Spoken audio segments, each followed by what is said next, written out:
കേരളത്തെ അക്രമത്തിൽ നിന്ന് മോചിപ്പിക്കുന്നതിനുള്ള തെരഞ്ഞെടുപ്പാണ് നടക്കുന്നതെന്ന് കേന്ദ്ര ആഭ്യന്തരമന്ത്രി അമിത് ഷാ. സംസ്ഥാനത്ത് ഇടതു വലതു മുന്നണികൾ ഭീകരവാദ സംഘടനകളുടെ പിന്തുണ തേടുകയാണ്. കാർഷിക വ്യവസായ രംഗത്ത് ഭാരതം ഒന്നാമതാകും. മോദി സർക്കാർ വീണ്ടും അധികാരത്തിലെത്തുമ്പോൾ ആലപ്പുഴയിലെ കയർ മേഖലയ്ക്ക് പ്രത്യേക പാക്കേജ് അനുവദിക്കുമെന്നും കേന്ദ്രമന്ത്രിയുടെ ഗ്യാരണ്ടി. ആലപ്പുഴയിൽ ശോഭാ സുരേന്ദ്രന്റെ തെരഞ്ഞെടുപ്പ് പ്രചരണത്തിൽ സംസാരിക്കുകയായിരുന്നു അമിത് ഷാ. ഐസൻ, അരമണിക്കൂർ നേരമാണ് ഇന്ന് കേന്ദ്ര ആഭ്യന്തരമന്ത്രി ആലപ്പുഴയിൽ പൊതുസമ്മേളനത്തെ അഭിസംബോധന ചെയ്ത് സംസാരിച്ചത്. അദ്ദേഹം തന്റെ പ്രസംഗത്തിലുടനീളം കേരളത്തിൽ നിലനിൽക്കുന്ന പ്രശ്നങ്ങളെക്കുറിച്ചും അല്ലെങ്കിൽ കേരളത്തിൽ എന്തൊക്കെ അഴിമതികളാണ് നിലനിൽക്കുന്നത് ഇതിനെക്കുറിച്ചൊക്കെ പ്രതിപാദിച്ചു പോവുകയുണ്ടായി.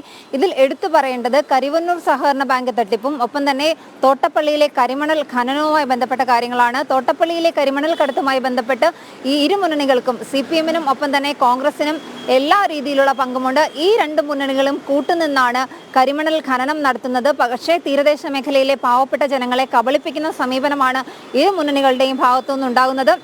ദേശീയ തലത്തിൽ ഒന്നിച്ചു നിൽക്കുന്ന ഇവർ കേരളത്തിലെ ജനങ്ങളെ കബളിപ്പിക്കുകയാണ്. മാത്രമല്ല, ഈ രണ്ട് കൂട്ടരും ഭീകരവാദ പ്രവർത്തനങ്ങൾക്ക് വളം വെച്ചു കൊടുക്കുന്നു. രണ്ട് കൂട്ടർക്കും ഭീകരവാദ സംഘടനകളുടെ PFI പോലുള്ള ഭീകരവാദ സംഘടനകളുടെ പിന്തുണയാണ് ഇവർ തേടുന്നത്, വോട്ടാണ് ഇവർ തേടുന്നത്. പക്ഷേ നരേന്ദ്രമോദിയുടെ ഭരണത്തിന് കീഴിൽ ഇത്രയും കാലം ഭാരതത്തിൽ PFI പോലുള്ള ഭീകരവാദ പ്രസ്ഥാനങ്ങൾക്ക് വളരാൻ അദ്ദേഹം അനുവദിച്ചില്ല.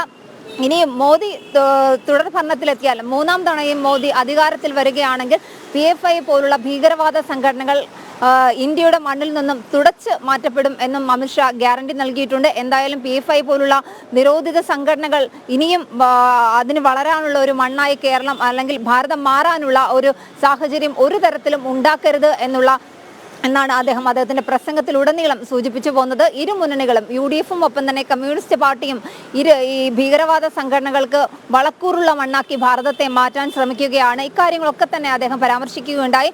മറ്റൊരു പ്രധാനപ്പെട്ട കാര്യം അദ്ദേഹം പറഞ്ഞത് കരിവണ്ണൂർ സഹകരണ മേഖലയിലെ നിക്ഷേപ തട്ടിപ്പുമായി ബന്ധപ്പെട്ടാണ്. ഇവിടെ നിക്ഷേപിച്ച പണം നഷ്ടമായവരുടെ പണം മോദി നൽകും എന്ന ഒരു ഗ്യാരണ്ടി കൂടി ഇന്ന് അമിത് ഷാ ആലപ്പുഴയിലെ പ്രസംഗത്തിൽ നൽകുകയുണ്ടായി. മാത്രമല്ല, ഈ ഇരു മുന്നണികളും കുറേ നാളുകളായി ഭാരതത്തെ കബളിപ്പിച്ചുകൊണ്ടിരിക്കുന്നു. ഇനി അത് തുടരാൻ അനുവദിക്കില്ല. ഇനി വരാൻ പോകുന്നത് NDAയുടെ നാളുകളാണ്. ആലപ്പുഴയിലെ കാര്യം അദ്ദേഹം എടുത്തു പറഞ്ഞത് ഇത്തരത്തിലാണ്: ശോഭാ സുരേന്ദ്രന് നൽകുന്ന ഓരോ വോട്ടും പ്രധാനമന്ത്രി നരേന്ദ്രമോദിക്ക് നൽകുന്ന വോട്ടായി വേണം കണക്കാക്കാൻ.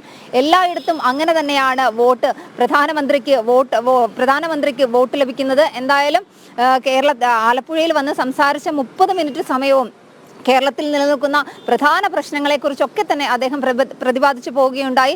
ആ രാജ്യത്ത് വികസനം വരണമെങ്കിലും, ഭാരതത്തിന്റെ മണ്ണിൽ നിന്നും ഭീകരവാദം തുടച്ചു നീക്കപ്പെടണമെങ്കിലും, ഭാരതം വികസിക്കണമെങ്കിലും, രാജ്യ സുരക്ഷ ഉറപ്പുവരുത്തണമെങ്കിലും മോദി ഭരണത്തിന് കീഴിൽ മാത്രമേ അതിന് സാധ്യതയുള്ളൂ എന്നും അമിത് ഷാ തന്റെ പ്രസംഗത്തിൽ പറയുകയുണ്ടായി. എന്തായാലും 30 മിനിറ്റ് സമയവും കേരളത്തിൽ നിലനിൽക്കുന്ന പ്രധാന പ്രശ്നങ്ങളെക്കുറിച്ചൊക്കെ തന്നെ അദ്ദേഹം ഇന്ന് ഈ പൊതുസമ്മേളനത്തെ അഭിസംബോധന ചെയ്ത് സംസാരിക്കുകയുണ്ടായി. ഐസൻ.